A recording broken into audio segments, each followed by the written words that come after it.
Nikah itu oleh Allah, perempuan yang kita nikahin itu oleh Allah disebut surga. Saya punya bukti, misalnya gini ayatnya, wala tangkihul musyrikati hatta yu'min wala amatum mu'minatun khairum min musyrikati walau a'jabatkum. Terusannya ayat wala tangkihul musyrikina hatta yu'minu wala abdu mu'minun khairum min musyriki walau a'jabakum. Terusannya ayat ulaika yad'una ilan nar.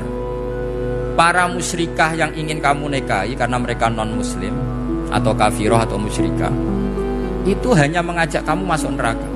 Maksudnya ngajak itu kan bisa saja kamu tertarik perempuan tadi sampai kompromi merubah akidah kamu. Terusannya ayat wallahu yad'u ilal jannah. Harusnya dengan perbandingan kamu jangan menikahi musyrikah. Logika perbandingannya kan wallahu yad'u ila nikahil mu'minah. Saya ulang lagi, harusnya muqabalahnya kan wallahu yad'u ila nikahil mu'minah. Allah mengajak kamu supaya menikahi mu'minah. Tapi kata mukminah sama Allah diganti wallahu yad'u ilal jannah. Allah mengajak kamu masuk surga. Ila nikahil mu'minah. Artinya gini, setiap kamu hubungan intim sama istri kamu itu adalah menjadi kamu tidak zina. Jadi kalau kamu tidak zina, barokahnya istri kamu ini penopang kamu masuk surga.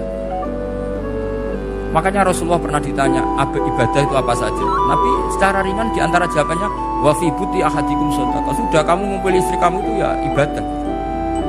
Terus kata sahabat-sahabat, ya Rasulullah ayati ahaduna syahwatahu wa walahu ajrun.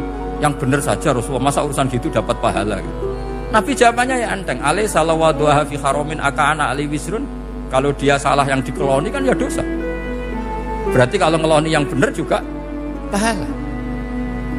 Berarti istri kamu itu jannah surga.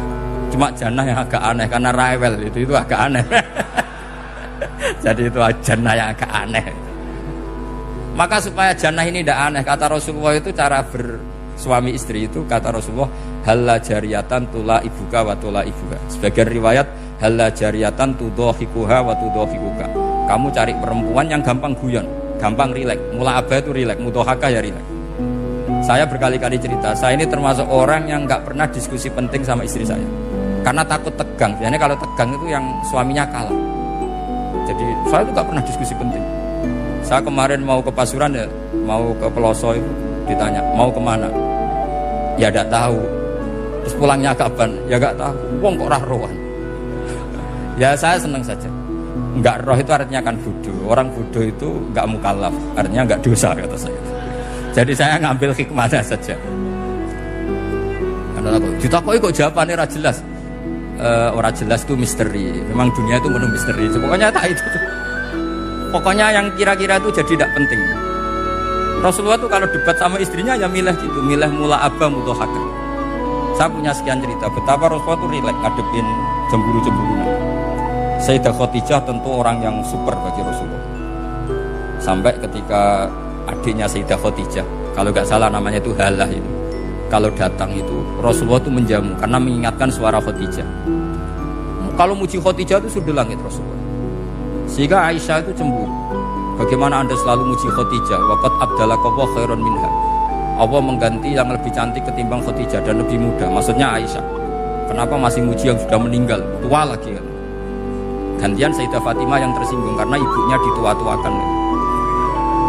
Itu ketika Fatimah cemburu, mangkelnya sama Sayyidah Aisyah. Mangkel manusiawi loh. Gak usah kamu jadi Syiah terus benci Aisyah ya. Karena kalau kamu jadi benci Aisyah berarti kamu nganggep Aisyah itu salah. Dan itu efeknya di Rasulullah, berarti Rasulullah milih istri yang salah. Makanya kita ini madzhabnya ahli sunnah. Abu Bakar tidak mal'un. Kenapa tidak mal'un? Kalau kamu bilang Abu Bakar mal'un berarti Rasulullah salah pilih teman. Umar tidak mal'un karena Rasulullah pasti milih teman yang benar. Begitu juga milih istri yang benar. Dalilnya tidak usah jauh-jauh. At-thayyibatu lit-thayyibin. At-yabut thayyib tentu Rasulullah. Berarti istrinya pasti thayyibah. Jadi madhab ahli sunnah adalah madhab sing jelas-jelas min baini farthi wa damil labanan khalisan sa'iwal lisan.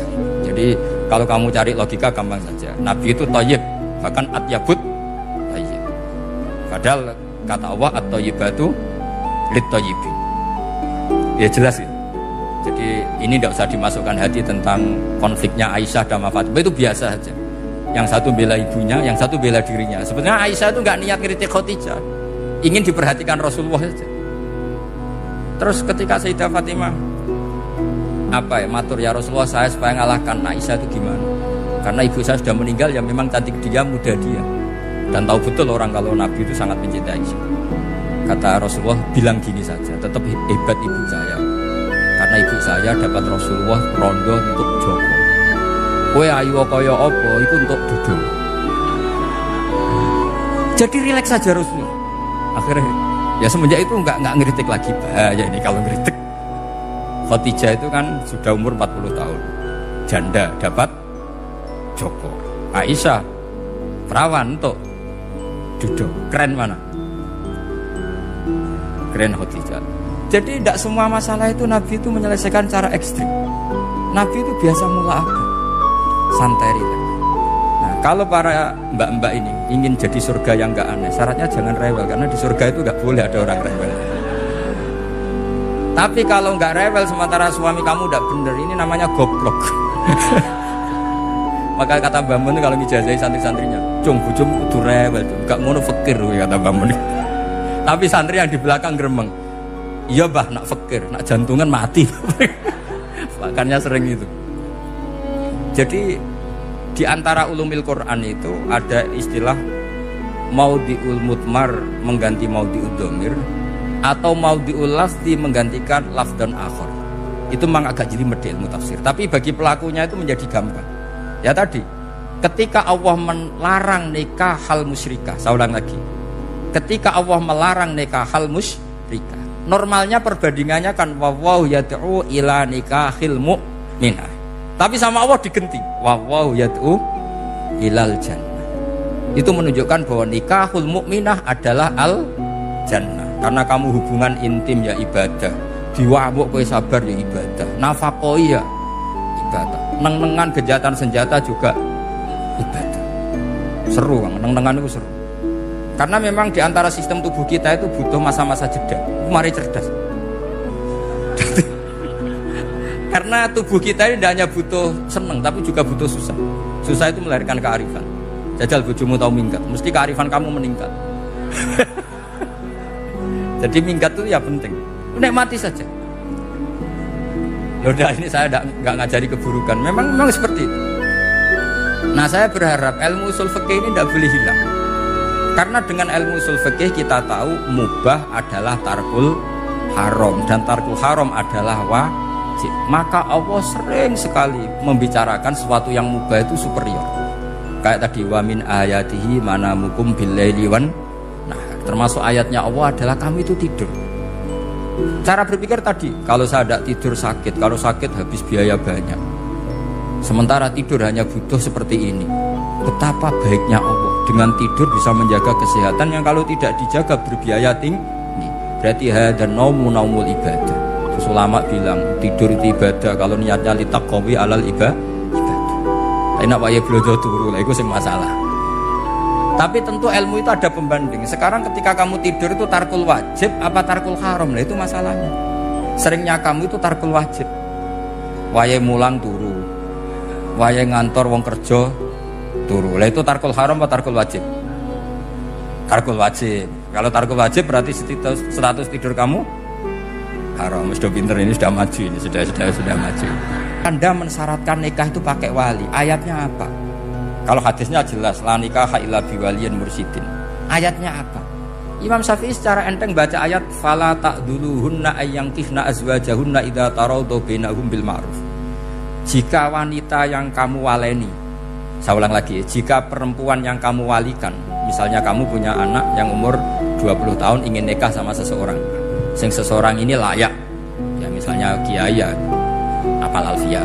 Tadi kata Mbah Mus itu muridnya Mbah Khalil, alfiyah diwolak-walik apa?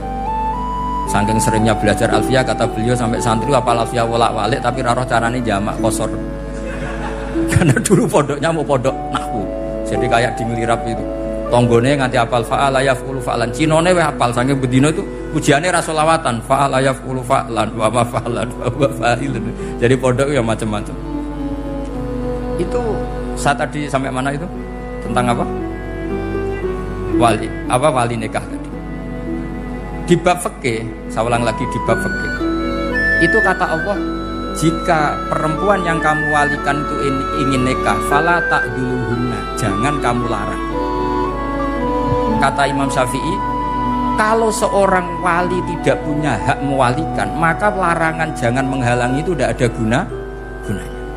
Misalnya gini, Zaid itu tidak punya utang saya ulang lagi, Zaid tidak punya utang saya. Memang ini ilmu logika, Zaid tidak punya utang saya. Terus sampean bilang ke saya gini, Gus Bah, Zaid ojo tageh. Itu omongannya wong aneh apa enggak? Aneh kan? Tapi kalau Zaid punya utang saya 1 juta, terus kamu menasehati saya, Gus, Zaid ojo tageh, benar apa enggak? Wali itu punya hak melarang. Saya ulang lagi, wali berarti punya hak melarang putrinya tidak nikah. Sehingga diperintahkan Allah, kamu jangan pernah melarang. Berarti punya hak melarang. Kayak tadi, Gus ojo tageh, berarti aku dia hak nageh. Misalnya otoritas bandara ATR, pesawat Boeing sekian-sekian Lion bolehkan landing di sini karena operatornya punya hak melarang, juga punya hak mengizinkan. Tapi kalau orang lain kamu bilangin pesawat Lion nggak boleh landing di Semarang, orang lain yang nggak terkait dengan otoritas itu, aneh nggak omongan itu? Aneh.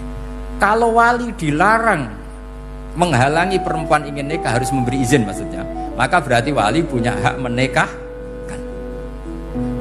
Paham yang saya maksud? Makanya Imam Syafi'i mensyaratkan seorang perempuan yang nikah harus pakai wali.